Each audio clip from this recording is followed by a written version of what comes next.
Torah et Société revient cette semaine sur l'antisémitisme et l'antisionisme qui s'implantent, s'installent, se développent dans une indifférence quasi générale en France, mais aussi en Europe. Gilles Bernheim, bonsoir. Bonsoir. Mohamed Merah hier, Mehdi Nomouche aujourd'hui, deux Français avec un même objectif, tuer des Juifs et se filmer en train de le faire. Ici, pas de propagande, pas d'insultes, pas de joutes verbales, pas de manifestations, deux individus déterminés, sûrs de leurs faits, qui abattent hommes, femmes et enfants. En quoi cet antisémitisme est-il différent de celui dont j'évoquais quelques traits à l'instant ? Parmi les autres différences qu'il faut rappeler ici, c'est que des Français tuent des Juifs.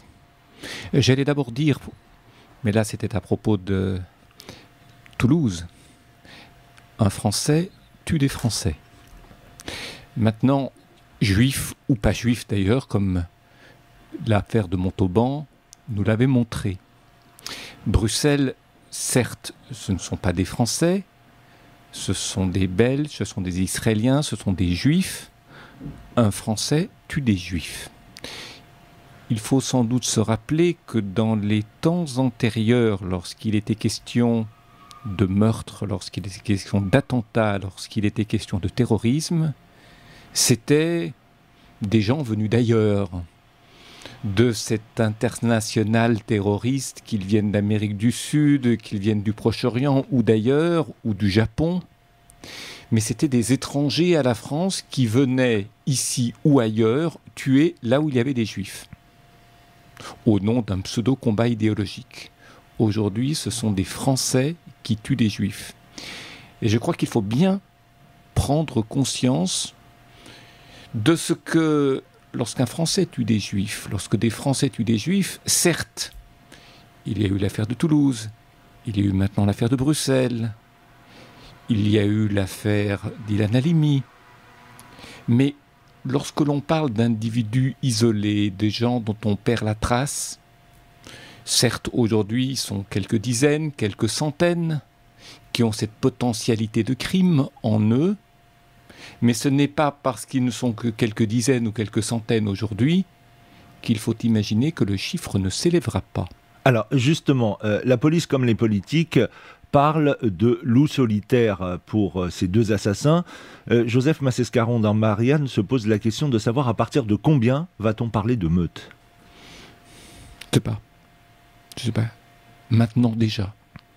Lorsqu'il y a des centaines de Français qui partent en Syrie pour se former et qui reviennent au bout d'un certain temps, tout de suite, un peu plus lentement, demain peut-être, ce sont autant d'assassins en puissance. Combien de meutes sont déjà formées mais n'apparaissent pas ? Je n'en sais rien, ce n'est pas de ma compétence que d'en parler. Il y a de toute manière tout lieu d'avoir des craintes. Alors on a assisté le week-end dernier à une sortie, je dirais, habituelle de Jean-Marie Le Pen concernant plusieurs chanteurs dont Patrick Bruel et on voit ressurgir cet antisémitisme d'extrême droite propre au Front National et à une certaine, je dirais, tradition française d'extrême droite. Et on a ce choc entre cet antisémitisme dont on venait de parler, dont on vient de parler avec Mohamed Merah, Mehdi Nomouche, puis cet autre antisémitisme, celui, je dirais, beaucoup plus traditionnel, qui est héritier d'une longue histoire d'extrême droite. Les antisémitismes en France comme en Europe sont pluriels. Ils sont pluriels parce que lorsque Jean-Marie Le Pen s'exprime de la sorte, c'est une forme d'antisémitisme, un vieux fond d'antisémitisme d'extrême droite qui réapparaît. Et j'ajouterais, pour faire court, que lorsque sa fille dénonce les paroles du père, disant que c'est politiquement interdit de s'exprimer de la sorte, j'ajouterais, ce n'est pas politiquement interdit, c'est moralement interdit. Et une politique sans morale peut conduire au pire, c'est ainsi que se suicident des démocraties. Il y a donc, dans l'aveu même de la fille, non seulement une insuffisance dans sa réponse, mais je dirais une carence énorme comme si l'on n'était plus sur le terrain de la morale, mais simplement sur le terrain du politique, où il s'agit de savoir si un parti est légitime ou non, dès lors que tel ou tel s'exprime comme l'a fait par exemple Jean-Marie Le Pen.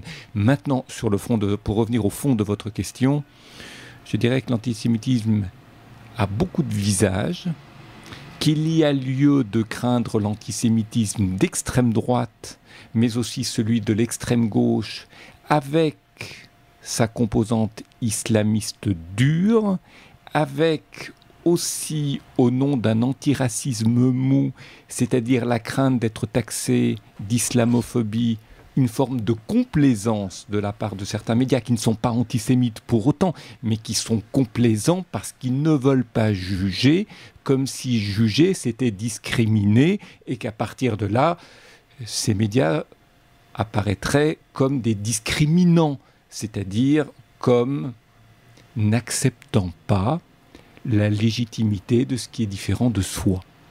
On est passé de l'interdit à la tolérance au respect, et du respect à la légitimation de choses qui ne sont pas aujourd'hui légitimables. Et puis, il y a encore d'autres composantes de l'antisémitisme français ou européen. Il est long d'en parler, mais c'est vrai que lorsque l'on dénonce que l'extrême droite, d'aucuns vous disent « mais la vraie terreur vient de l'islam qui est violent, qui est islamiste, qui est terroriste », c'est vrai, mais il peut aussi venir d'une forme d'extrême gauche, il peut aussi venir d'un tiers-mondisme qui veut tout remettre à zéro, remettre tous les compteurs à zéro, en oubliant qu'il y a une mémoire et un projet historique à mettre en place. Tout cela peut concourir à la mise en place, en France comme en Europe, d'une situation où la part belle est faite à l'antisémitisme. Pour le reste, j'espère de tout mon cœur que c'est dans la rue, c'est avec des manifestations où les musulmans ne seront pas absents, et de cela nous pouvons reparler, c'est dans la rue que naîtra un mouvement d'opinion, une prise de conscience, et pas simplement dans la dénonciation ou l'indignation. Le fait que Jean-Marie Le Pen ait fait cette sortie, on en avait parlé d'ailleurs avec vous à ce même micro sur Radio Shalom, certains pensent que le Front National peut régler le problème de l'immigration, et certains le pensent au sein même de la communauté juive. Je dirais une convergence de vues idéologique à très court terme avec certains idéaux du Front National pour justement chasser ou éliminer cet antisémitisme islamiste. Et cette sortie de Jean-Marie Le Pen vient à juste titre leur rappeler que les Juifs sont aussi bien présents dans cet antisémitisme d'extrême droite. Oui, malheureusement, cela n'empêche pas certains Juifs, je l'espère peu nombreux, de faire preuve de complaisance à l'égard du Front National. Comme si le principal ennemi aujourd'hui était la terreur islamiste et que seul le Front National pouvait faire barrage à cette terreur. Le Front National est un mouvement politique qui a une volonté de prendre le pouvoir. La terreur, qu'elle soit d'extrême gauche ou qu'elle soit islamiste, qu'elle soit de toute façon violente, n'a pas une vocation politique. Elle ne vient pas présenter un pseudo-projet de vie, elle vient détruire les fondements de la société au bénéfice de quelque chose que nous ne connaissons pas, et je dirais qu'il n'a pas lieu d'être connu dans la mesure où il nous restera de toute façon totalement hermétique parce que sans fondement. Donc aujourd'hui, il y a lieu de manifester. Quand je ne parle pas des Juifs, je ne parle pas de tout un chacun, je parle des musulmans. Les musulmans, Yvan Rioufol, dans son blog du Figaro vendredi dernier, l'a très très justement souligné. Aujourd'hui, personne ne descend dans la rue. Ni les musulmans, ni les antiracistes. Il n'y a que les juifs ou des citoyens français non juifs, mais en faible nombre, qui manifestent, qui écrivent. Comment vous l'expliquez ? Écoutez, prenons l'exemple d'abord des musulmans. Ils préfèrent se présenter en victime. À de rares exceptions près, ils préfèrent se présenter en victime plutôt que se désolidariser de la tendance radicale de l'islam. Est-ce qu'ils ont peur? Est-ce que c'est trop complexe? J'ai souvenir, j'étais grand-bain de France à l'époque. J'étais sur un plateau de télévision avec le président du CFCM de l'époque. Nous étions là tous les deux face à des journalistes. Et lorsque j'ai posé à plusieurs reprises la question au président du CFCM, mais pourquoi c'était après Toulouse? Pourquoi n'organisez-vous pas une grande manifestation dans les rues de Paris où tout un chacun, musulman, sans religion, juif, chrétien, participerait, mais sous votre direction? Il m'a été répondu, c'est très compliqué, vous comprenez, le CFCM est en pleine reconstruction. Bref, je ne peux pas vous inviter chez nous parce qu'il y a les peintres. Non, ça ce n'est pas une réponse, l'histoire ne repasse pas les plats et ce que l'on n'a pas fait en son temps n'est plus faisable dans les mêmes conditions plus tard, ce qui ne veut pas dire qu'il ne faut pas tenter de le faire aujourd'hui. Quant aux antiracistes, les antiracistes, eux, ne se manifestent que très peu aujourd'hui par crainte de stigmatiser les musulmans, par crainte d'être taxés de discrimination, de stigmatisation, comme on aime à le dire. Donc, ils préfèrent dire c'est un phénomène très relatif et de toute façon, il y a une sorte de tout se vaut, un jeu d'équivalence. Il ne faut pas juger les gens, il faut les respecter au nom d'un multiculturalisme. Je dirais, d'une certaine façon, qu'il y a des antiracistes qui prônent le multiculturalisme comme une richesse pour la France sans se rendre compte que dans ce multiculturalisme, il y a les germes même d'une violence destructrice dont certains musulmans, et je pense à Tariq Ramadan parmi d'autres, font aujourd'hui le lit de cette terreur, même s'ils ne sont pas des terroristes. Leurs propos ouvrent les portes précisément à cette absence de jugement et à la possibilité qui est faite ensuite de laisser la terreur s'installer parce que l'on n'est pas armé pour s'en défendre. Pierre-André Taguieff, vous parliez d'antisémitisme multiple. Pierre-André Taguieff, lui, le dit aussi, et il parle de réponses multiples à apporter à ces différents antisémitismes. Quelles seraient les réponses entre l'antisémitisme d'extrême droite et celui d'un islam radical, islamiste?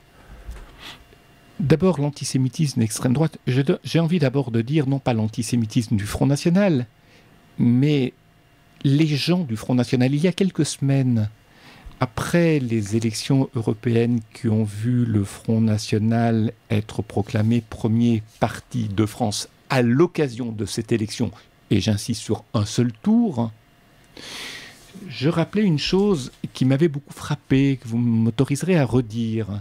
Le soir de l'élection européenne, je regardais la télévision et je voyais au siège du Front National beaucoup de jeunes présents et certains d'entre eux interrogés par les journalistes. Il y avait plus de jeunes au Front National qu'il n'y en avait à l'UMP, au siège de l'UMP ou du Parti Socialiste. C'était intéressant, pourquoi? Parce qu'en réalité, ce que l'on observait là, c'était une jeunesse que l'on entendait, c'était les propos d'une jeunesse qui n'a aucune vision claire de son avenir, c'est-à-dire qui n'a aucun projet sur l'avenir, sinon la dénonciation, chasser. Ça suffit avec ces partis qui ont toujours été au pouvoir et qui ont promis, qui n'ont rien fait et qui jouent pour leur compte. Et puis surtout, des jeunes qui n'ont pas de mémoire. Dès qu'une question les interpellait sur « mais ça s'est passé, ceci, cela, l'histoire de France, etc. », ils semblaient peu savoir de l'histoire de France. Et ce qui m'a considérablement dérouté, c'est la vision de ces jeunes Français qui ont très peu de mémoire et très peu de projection sur l'avenir. C'est-à-dire qu'ils vivent en réalité dans l'instant. Et je me suis demandé, alors qu'est-ce qui fait leur attirance au Front National? Il faut reconnaître au Front National un vrai travail de proximité aujourd'hui que les autres partis ne font pas. Un travail de proximité qui permet aux gens de s'inscrire dans un réseau de sociabilité. Ils se sentent l'égaux des autres. L'égaux, c'est le pluriel de l'égal. Être égal à quelqu'un d'autre. Ils se sentent, je dirais, portés par un mouvement où, en son sein, chacun a l'impression d'être motivé par la même cause que l'autre, de pouvoir jouer à peu près le même rôle. Et lorsqu'il y a cette identification et cette forme d'égalité entre les gens, une forme d'identité commune, eh bien les gens sont porteurs. Les gens y vont. Ils n'y vont pas pour la finalité du projet. On ne leur explique pas comment la crise économique sera affrontée. On ne leur explique pas ce qui se passera lorsque la France sera sortie de l'euro, et donc d'une certaine manière de l'Europe. On ne leur parle pas de la relation avec les Américains. On ne leur parle pas on ne parle pas du Proche-Orient. On leur parle de l'instant et de la jouissance qu'ils éprouvent à être dans l'instant. Là-dessus, c'est un sentiment, face à un sentiment d'inégalité, qui est celui de tant de Français perdus dans une mondialisation où ils n'ont plus l'impression d'être concernés, où ils n'ont plus l'impression de pouvoir avoir les outils pour s'en sortir. Ce sentiment d'égalité, ce sentiment de jouissance dans l'instant, ce sentiment, je dirais, d'absence de préoccupation sur le long terme, fait, il faut le dire, recette dans une certaine partie de la population française. Et là naît, je ne dirais pas de l'antisémitisme, mais de l'indifférence à des choses qui ont à voir avec l'antisémitisme, comme s'il y avait beaucoup plus important que ça. Et je pense que la déclaration de Jean-Marie Le Pen va dans le même sens. Il y a beaucoup plus important que l'antisémitisme, et c'est ce beaucoup plus important qui touche une certaine jeunesse de France aujourd'hui. Vous parliez tout à l'heure des musulmans de France qui sont dans une posture de victime et qui ne réagissent pas. Est-ce qu'on peut avoir le même sentiment à l'égard de la communauté juive? Quelle doit être la réponse de la communauté juive par rapport à ces antisémitismes? À la place qui est la mienne, j'entends beaucoup de choses sur on n'est pas protégé, personne ne fait rien pour nous. On a le sentiment qu'il y a ce côté désarmé ou désarmant de la communauté juive et aucune réponse qui émane de cette communauté. Écoutez, je ne souhaite pas à tout prix surprendre nos auditeurs, mais j'ai quand même envie de dire une chose. Nous ne pouvons pas nous réfugier dans la seule posture de l'indignation et de la dénonciation de ce que les autres ne sont pas ou de ce que les autres ne font pas. Notre rôle en tant que juif, mon rôle en tant que rabbin, et j'ai envie de dire demain le rôle de celui qui sera le grand rabbin de France, après le 22 juin, ce n'est pas seulement de communiquer, ce n'est pas seulement de dénoncer, de dire « ça ne va pas, un tel fait des choses mauvaises ». On ne nous aime pas. Je ne dis pas qu'il ne faut pas le dire, mais ce n'est pas une fin en soi. C'est une nécessité, mais ce n'est pas suffisant. Un juif, un rabbin, et demain le grand rabbin de France doivent expliquer, c'est-à-dire donner du sens aux événements qui surviennent. Donner du sens, expliquer est beaucoup plus difficile que communiquer. Parce que communiquer, c'est une technique, il y a des communicants qui vous aident à le faire. Par contre, expliquer demande de la réflexion, du discernement. Quel est l'état, pas simplement des Juifs en France, mais de la société française? Qu'est-ce qui fait le lit de l'antisémitisme en France? Et j'ai envie de dire le lit, les lits sont multiples, sont pluriels, et les combats ne passent pas que contre la lutte face à l'antisémitisme d'un courant islamiste terroriste, avec une forme, je dirais, une certaine forme de complaisance de la part de certains qui s'affichent au nom de l'antiracisme, je l'ai dit, de stigmatiser le tiers-mondisme ou l'islam, et qui ont peur d'être dénoncés pour cela, et qui perdent tout sens du discernement et donc du jugement au nom du tout se vaut et tout doit être respecté. Je crois qu'il n'y a pas que cela. Il y a aussi la population française qui a considérablement changé Il faudrait faire porter un regard géographique, sociologique, économique sur la société française, et pas seulement religieux ou politique, les grands partis politiques, ou bien religieux, les juifs, les musulmans, et accessoirement le christianisme en arrière-fond. Il faut comprendre aussi ce que sont les causes et les effets de la mondialisation, la répartition des populations françaises dans les banlieues, les populations rurales. Tout ceci a considérablement changé depuis quelques décennies. Et je dois dire que si l'on ne porte pas un regard géographique, économique, sociologique sur la société française, on ne peut alors réagir qu'au coup par coup, c'est-à-dire dénoncer inlassablement les mêmes choses, décliner les mêmes messages, faire les mêmes réunions, être interviewé et dire les mêmes choses d'un attentat à l'autre ou d'une manifestation antisémite ou antisioniste virulente, virgule, à l'autre. Ça, c'est un travail de fond, mais pour cela, il faut réfléchir, il faut échanger, il faut lire, il faut comprendre, il faut accepter de ne pas voir clair, surtout tout de suite. Mais ça, c'est un vrai travail d'intelligence, et le salut vient de l'esprit, il ne vient pas que de la force, il vient aussi de la force de la part des Juifs qui doivent se protéger face à la violence, c'est indéniable, mais réclamer inlassablement des pouvoirs publics qu'ils nous protègent mieux qu'ils nous ont protégés, c'est aussi prendre conscience que demain, nous vivrons avec des voitures de police, et puis après-demain, ça nous les avons déjà, des camions de police en permanence devant les lieux juifs, puis avec les tanks, avec l'armée devant les lieux juifs. Pardon de caricaturer, d'exagérer, mais on en arrivera là. Il suffit de quelques manifestations de terreur supplémentaires pour augmenter pour améliorer encore, pour élargir le champ de protection des juifs. Donc à ce moment-là, nous serons dans des ghettos, nous serons protégés, nous aurons des murailles autour de nous, et la France ne sera plus la France. Cette réflexion que vous appelez de vos voeux sur l'antisémitisme vaut-elle également sur l'antisionisme ? On a beaucoup dit que c'était une nouvelle forme d'antisémitisme, mais on n'explique pas et on n'a pas de réponse là encore. On ne fait que dénoncer des manifestations, des boycotts. Et comment on peut répondre aussi à l'antisionisme ? Écoutez, je crois là, il faut être clair. Depuis 1967, nous sommes sur une pente descendante. Depuis 1967, depuis la guerre des 6 jours, jusque-là, Israël, les Israéliens, les Juifs qu'aimait Israël, étaient perçus comme les survivants de la Shoah, comme les victimes de la Shoah, comme des êtres non pas faibles, mais qui avaient le courage que peuvent avoir les faibles de se défendre.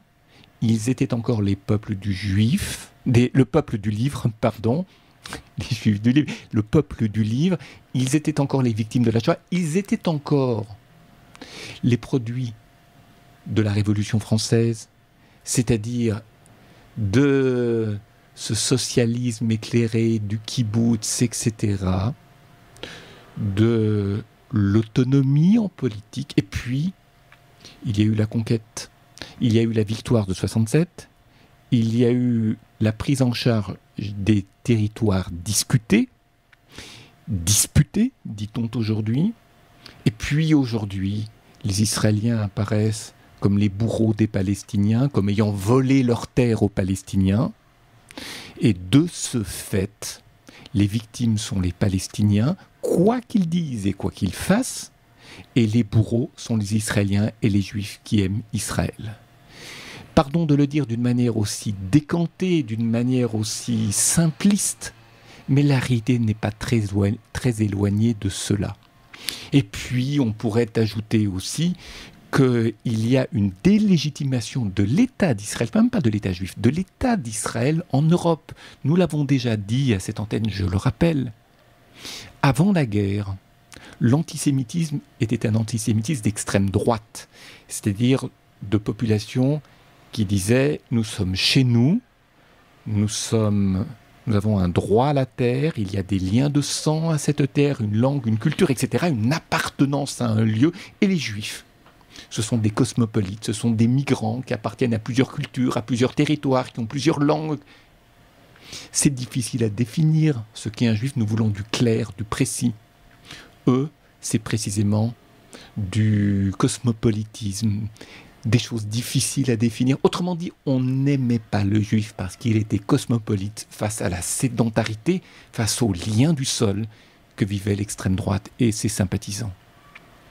Et puis, cette extrême droite s'est convertie, pas cette extrême droite, la droite européenne s'est convertie au cosmopolitisme, ne serait-ce que grâce à l'Europe. Perte des frontières, migration, diaspora, échange, multiculturalisme, le mur de Berlin qui tombe, le rideau de fer qui s'effondre. C'est donc bien la victoire du cosmopolitisme et l'Europe a tiré les leçons de son antisémitisme d'avant la guerre ou de sa tentation ou sa complaisance à l'égard de l'antisémitisme. Et les Juifs, ils veulent un État, des frontières sûres et reconnues. Ils ne veulent pas d'une fédération israélo-palestinienne. Ils veulent se fermer des musulmans. Ils veulent se fermer, dit-on, ils veulent se fermer des Palestiniens. Ils construisent un mur pour que les Palestiniens ne puissent plus pénétrer ou très difficilement en Israël. Autrement dit, les Juifs sont devenus sédentaires et les Européens sont devenus cosmopolites. Autrement dit, les victimes de hier sont devenues ce qu'étaient les bourreaux hier et sont devenus les nouveaux bourreaux. C'est une autre manière de dire ce que j'ai déjà dit il y a quelques instants. Et puis, les bourreaux de hier sont devenus ceux qui ont accès à une véritable intelligence européenne et qui sont devenus, non pas les nouvelles victimes, mais ceux qui comprennent les victimes d'aujourd'hui. Et à partir de là, les rôles sont totalement inversés et l'on se retrouve dans la même logique que celle que je dénonçais en prenant 1967 et la guerre des 6 jours comme repère. Ceux de hier sont devenus les antisémites de hier ou les complaisants à l'égard de l'antisémitisme ou ceux qui étaient indifférents à l'antisémitisme sont devenus aujourd'hui les nouvelles intelligences européennes et les victimes de hier sont devenues ce que l'on a tellement dénoncé avant la guerre. Et c'est terrible parce qu'on va taxer demain les juifs d'antisémites. On les taxe de xénophobes, on les taxe de racistes. Et demain, même si cette formule est complètement anachronique et elle est folle en réalité lorsqu'on connaît le sens des mots, les juifs vont devenir les antisémites de l'Europe, simplement parce que l'Europe ne sait pas ou ne veut pas entendre ou ne veut pas comprendre que le Proche-Orient et l'Europe, ce sont deux entités totalement différentes qui n'ont pas la même culture, qui n'ont pas les mêmes religions, qui n'ont pas la même mémoire, qui n'ont pas la même histoire, et penser que ce qui a marché ici, et on voit combien c'est difficile, peut s'appliquer là, et l'on voit combien c'est impossible dans l'état actuel des forces, est la marque d'une grande faiblesse en Europe et de peu d'intelligence aujourd'hui. Gilles Bernheim, je vous remercie. On se donne rendez-vous la semaine prochaine pour un nouveau numéro de Torah et Société.